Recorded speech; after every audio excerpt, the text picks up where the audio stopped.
Assalamualaikum warahmatullahi wabarakatuh. Di sini saya mewakili kelompok 4 akan menyampaikan materi terkait dengan gangguan sistem imun, yaitu rheumatoid arthritis. Pengertian dari rheumatoid arthritis adalah penyakit inflamasi kronik dan sistemik yang menyebabkan adanya kerusakan sendi dan deformitas serta menyebabkan disability. Penyakit ini cenderung menjadi kronis dan dapat menyerang sendi serta jaringan lunak. Penyebab sakit tidak diketahui, mungkin karena penyakit autoimun kronik yang merusak sinovium yang berfungsi untuk memberikan nutrisi pelumas sendi agar sendi mudah digerakkan. Kemudian untuk etiologi itu karena ada beberapa infeksi virus dan bakteri serta faktor jenis kelamin serta lingkungan. Faktor-faktor yang mempengaruhi terjadinya artritis reumatoid yaitu yang pertama adanya infeksi. Rematik pada persendian dapat disebabkan karena adanya infeksi virus ataupun bakteri seperti yang di slide tadi ada Streptococcus. Kemudian yang kedua ada pekerjaan atau aktivitas. Sikap badan yang salah dalam melakukan pekerjaan dapat menimbulkan adanya rematik. Yang ketiga adanya gangguan imunitas. Pada artritis reumatoid, penyebab utama diduga karena autoimun, yaitu reaksi kekebalan yang menyerang tubuh sendiri. Yang keempat, adanya faktor usia. Jenis rematik yang diduga dipengaruhi oleh proses degeneratif atau ketuaan. Yang kelima, adanya faktor jenis kelamin. Faktor jenis kelamin atau keturunan hanya berpengaruh pada beberapa jenis rematik tertentu. 6. Adanya lingkungan. Pencemaran lingkungan yang mengandung radikal bebas seperti logam berat dan zat aditif atau bahan kimia dalam makanan yang masuk ke dalam tubuh dan akan menjadi racun di dalam darah.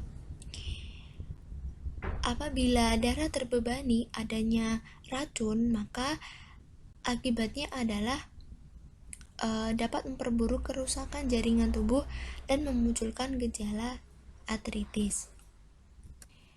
Kemudian tanda-tanda fisik artritis reumatoid yang pertama adanya pembengkakan sendi. Pembengkakan sendi terjadi pada membran sinovial yang meradang yang membuat sendi menjadi sedikit membengkak, dan pembengkakan ini jika besar dapat terjadi karena produksi cairan sendi yang berlebihan. Yang kedua, ada pembesaran sendi.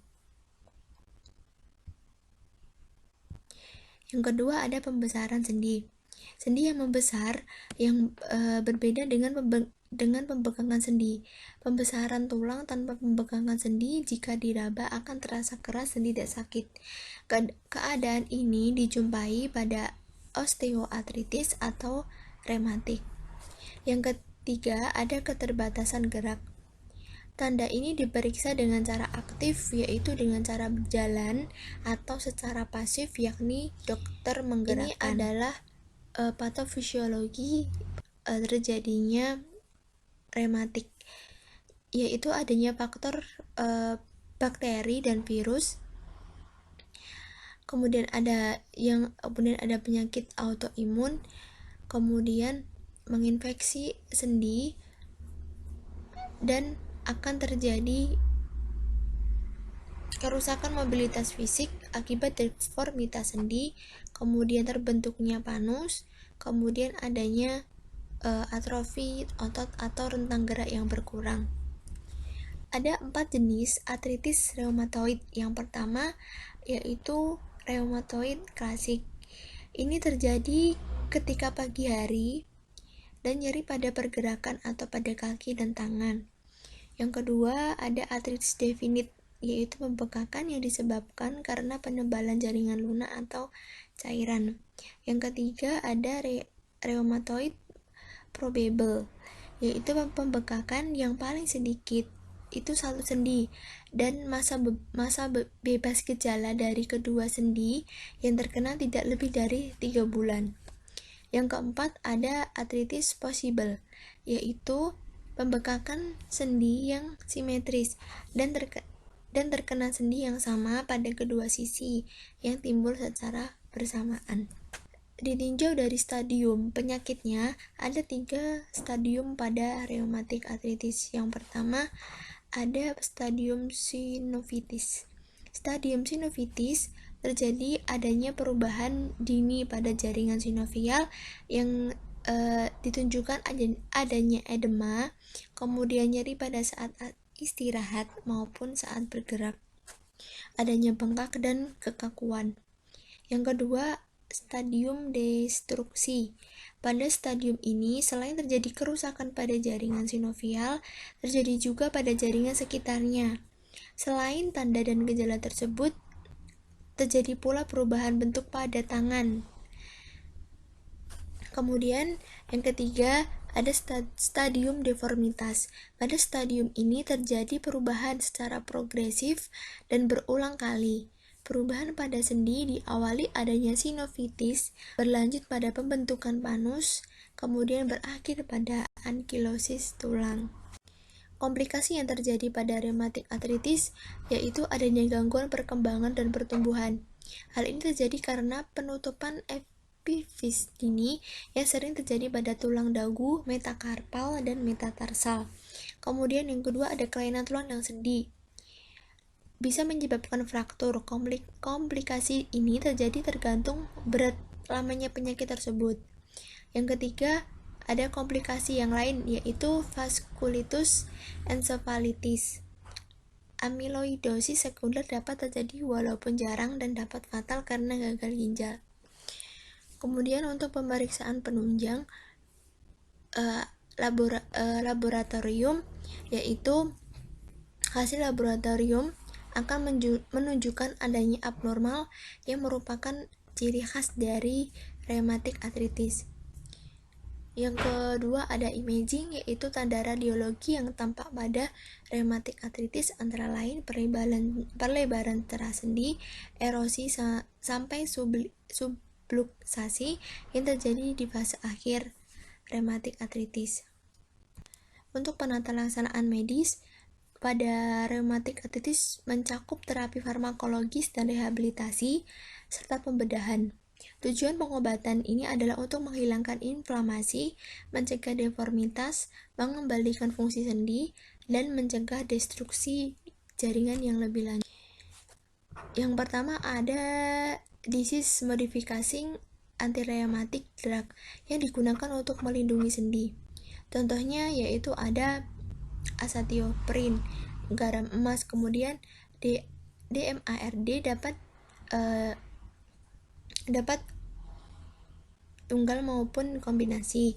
Yang kedua ada NSAID, diberikan sejak awal untuk menangani nyeri sendi akibat inflamasi NSAID yang dapat diberikan antara lain aspirin, ibuprofen, naproxen.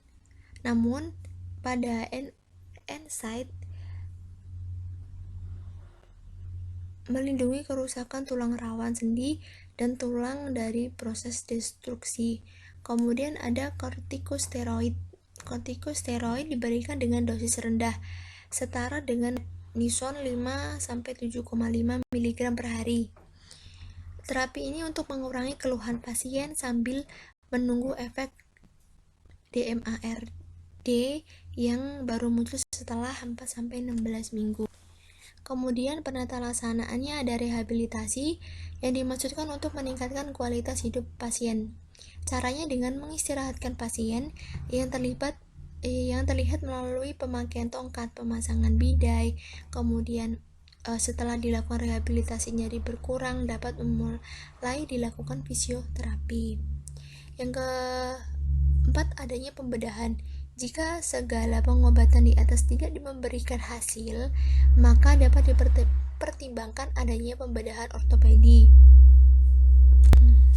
Untuk contoh kasus, yaitu pada Nyonya Wib 47 tahun, yaitu keluhan utama nyeri dan kaku di bagian sendi, jari tangan, dan pergelangan tangan.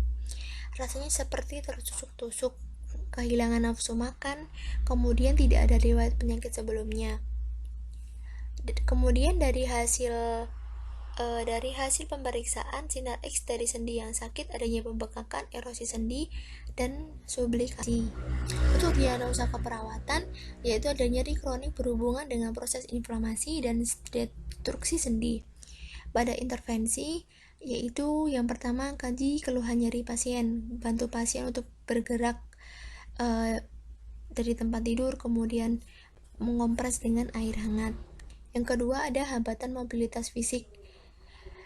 Untuk intervensi, yaitu bantu pasien dengan rentang gerak aktif, kemudian berikan lingkungan yang aman, kemudian berikan mobilisasi, kemudian kolaborasi dengan berikan obat-obatan sesuai dengan indikasi. Yang ketiga, ada gangguan citra tubuh berhubungan dengan perubahan fungsi tubuh, yaitu untuk intervensinya untuk rujuk konseling kepada psikiatri, misalnya perawat ataupun pekerja sosial, berikan obat-obatan yang sesuai, kemudian bantu klien untuk mengidentifikasi perilaku positif yang dapat membantu coping pasien.